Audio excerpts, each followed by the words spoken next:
If I had known I was going to live this long, I would have taken better care of myself. That line comes from Eubie Blake, a jazz musician who lived to be 100. And it hits harder today than ever, because we now have the data to understand exactly what he meant. A large twin study published in Science tracked over 14,000 twins across an entire century. The conclusion was clear. About 55% of how long you live is influenced by your DNA. But here's the part most people miss. That still leaves a massive gap. More than 10 years difference between people who live well and people who don't. Dr. Thomas Perls from Boston University has studied centenarians for decades, and his conclusion is simple. Your genes don't decide everything. They give you a range. Your lifestyle decides where you land inside that range. So today, we're going to break this down into something practical. First, 5 physical signs. Real, measurable signals that show whether your body is built to go the distance. Then, 5 quiet habits that slowly erase that advantage, often without you even noticing. Let's start with sign number 5. A 73-year-old man once shared his story online. He said he started Pilates in his 50s. Nothing extreme, just consistent movement. By 66, he built a 700-square-foot deck entirely by himself. That story isn't about construction. It's about what his body could still do. Grip strength. It turns out this is one of the strongest predictors of lifespan we have. A massive study published in The Lancet, involving 140,000 people across 17 countries, found that for every 5 kilograms of grip strength you lose, your risk of death increases by 16%. Lose 10 kilograms, and that risk jumps by over 30%. Even more surprising, grip strength predicted mortality more accurately than blood pressure or cholesterol. Why? Because when grip weakens, it's not just your hands. It reflects total body muscle loss. The kind of muscle that stabilizes your spine, protects your joints, and keeps your metabolism active. Dr. Eric Topol, who studied over 1,000 adults past 80 with no chronic disease, described grip strength as a simple but powerful proxy for overall health. So here's a quick test. Pick up a sealed jar. Try to open it with one hand. If you can do it easily, that's a good sign. If you need both hands or struggle, that's not just aging. That's a signal. The good news is, grip responds quickly to training. Squeeze a towel. Open and close a jar repeatedly. Do it while your coffee brews. Small effort, real impact. Now let's move to sign number 4. Balance. A study published in the British Journal of Sports Medicine followed over 2,000 adults over 50. The result was striking. People who couldn't stand on one leg for 10 seconds had an 84% higher risk of dying within the next decade. 10 seconds. That's all it takes to reveal a major underlying issue, because balance isn't just about stability. It's coordination between your brain, your muscles, and your inner ear. When that system starts to break down, the body compensates quietly. You walk slower. You hold onto railings. You avoid turning your head. Until one day, there's a fall. And falls are the leading cause of injury-related death in people over 65. Not heart attacks, not strokes. Falls. But the opposite is also true. People who can stand on one leg for 30 seconds have a significantly lower risk of stroke. Balance is trainable. Stand near a wall, lift one foot, count. If you can hold 30 seconds without support, your system is working well. If you start wobbling at 10 seconds, it needs attention. A simple habit: stand on one foot while brushing your teeth. Switch halfway through. That's 4 minutes a day. No gym required. Now, sign number 3. Walking speed. In modern medicine, it's often called the 6th vital sign. Here's the threshold.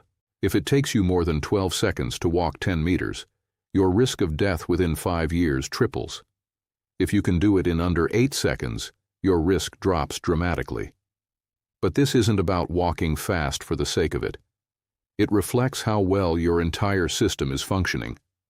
Muscles, heart, lungs, nervous system, all working together. The healthiest long-living populations didn't train for speed. They simply lived in environments that required movement. They walked to places. They climbed stairs. They carried things. Movement wasn't exercise. It was life. There's a phrase used in hospitals that sums this up perfectly. When you rest, you rust. Try this. Measure 10 meters.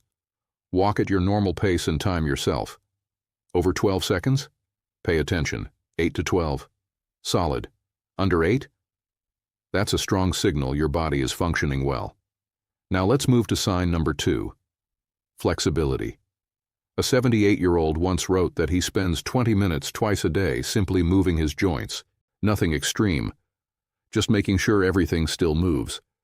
And while people around him were getting hip replacements, he was staying mobile. There's real science behind that.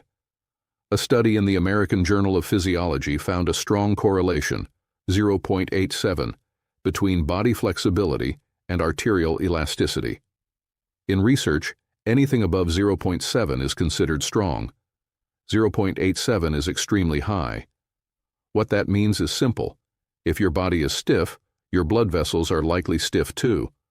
And stiff arteries are one of the starting points for high blood pressure, stroke, and heart disease. The healthiest older adults weren't marathon runners. They weren't extreme athletes. They simply kept their range of motion. They didn't give it up slowly over decades like most people do. Here's a simple check. Sit in a chair. Extend one leg. Lean forward slowly. If your fingertips reach your knee, that's baseline. Past your shin, better. Past your toes, that's a strong sign your system is still flexible and responsive. If your back locks up immediately, don't force it. Just breathe out and reach slightly further than yesterday. 1 inch at a time. That's how flexibility is rebuilt. Now, sign number 1. This one surprises most people. It's not physical strength, not speed, not even flexibility. It's how old you feel. A study from University College London tracked over 6,000 adults and found something unexpected. People who felt at least 3 years younger than their actual age had a 41% lower risk of dying over the next 8 years. Think about that. Feeling younger, not being younger, reduced mortality by 41%. This isn't denial, it's direction. It reflects whether you still have something to look forward to. Something that pulls you forward instead of just pushing through the day. There was a story shared about a 98-year-old woman who recently got a cochlear implant. At 98. Why? Because she wanted to hear music again. She walks daily. She stays connected. She actively participates in life. She didn't decide she was old, and her body followed that decision. Researchers often call this purpose, and among long-living populations, purpose shows up again and again. Not supplements, not genetics, purpose. So here's the simplest test of all. Is there something you're looking forward to this week? Not something you have to do, something you want to do. If the answer comes easily, that's a powerful sign. If it doesn't, that's the first thing to fix. Because the body follows the mind. Always. Now those were the 5 signs. If you recognized yourself in most of them, the data says you're in a strong position. But here's the other side.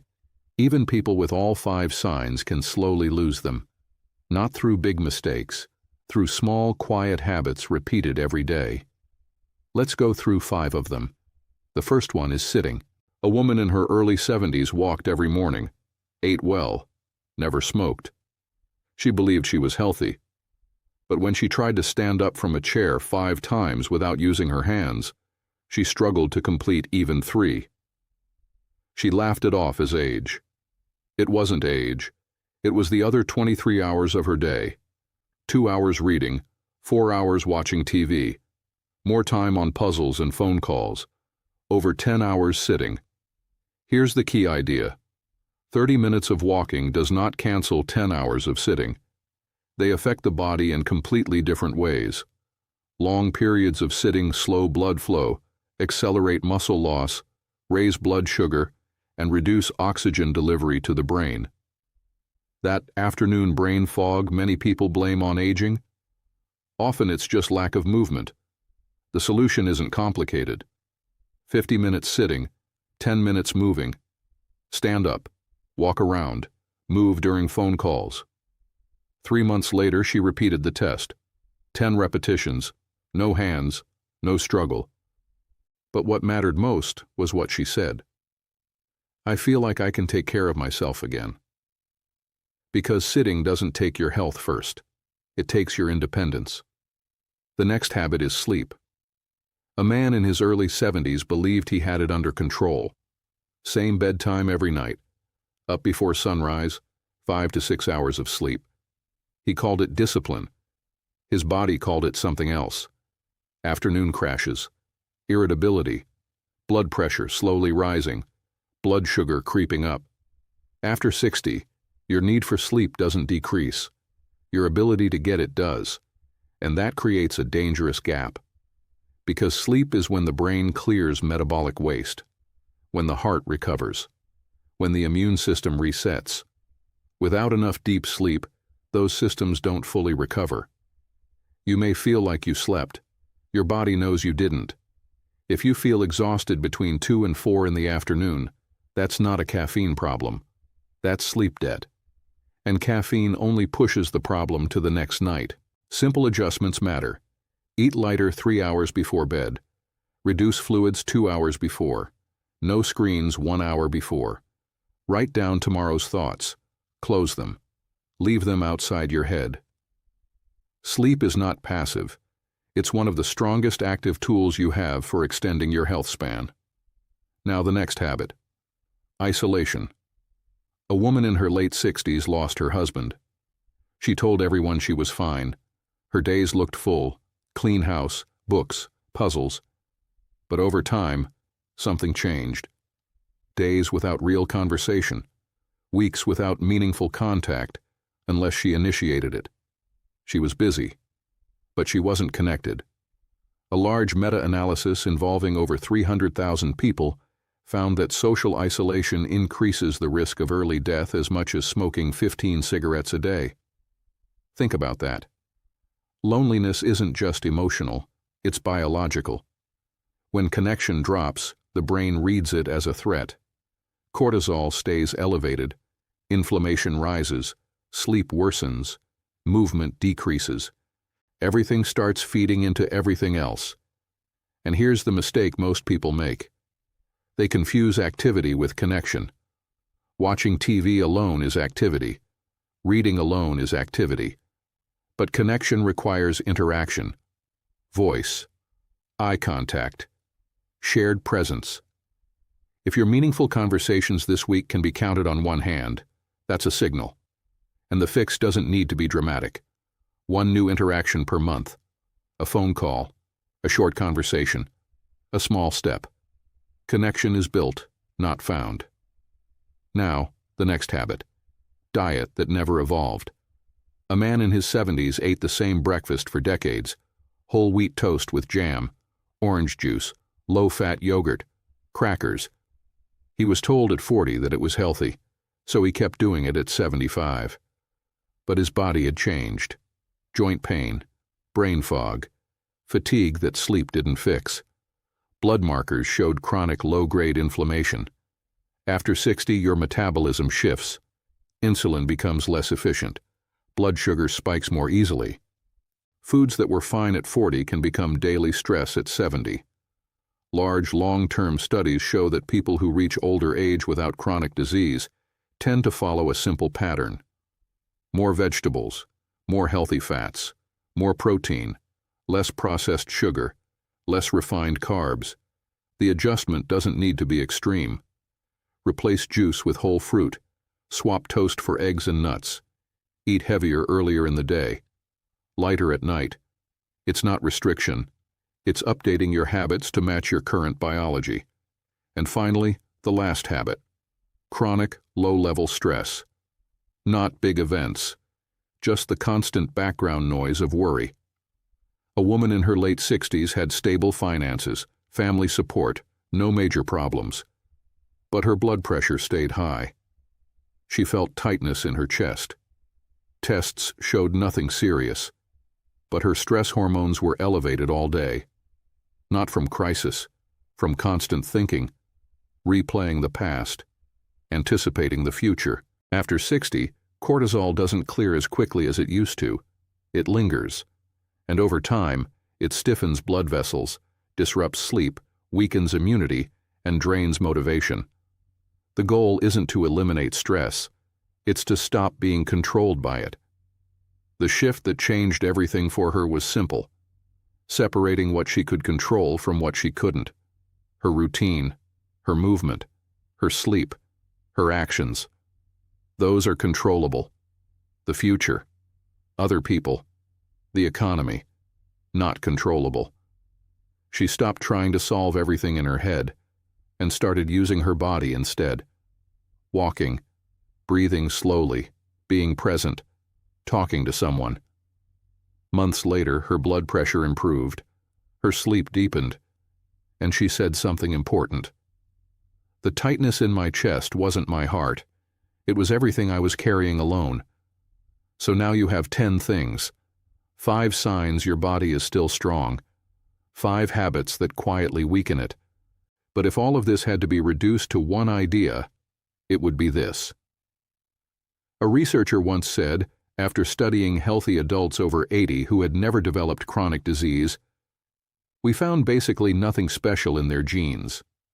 They weren't genetically different. They were simply consistent. They moved more. They stayed connected. They slept. They ate in a way their body could handle. And they had a reason to get up in the morning. That's it. No magic formula. No extreme routines.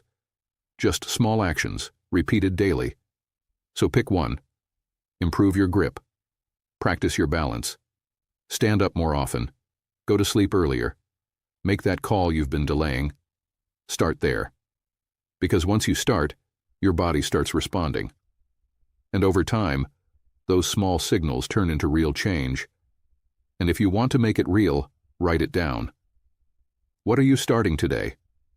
Because the moment you say it, it becomes something you can follow. Thanks for watching.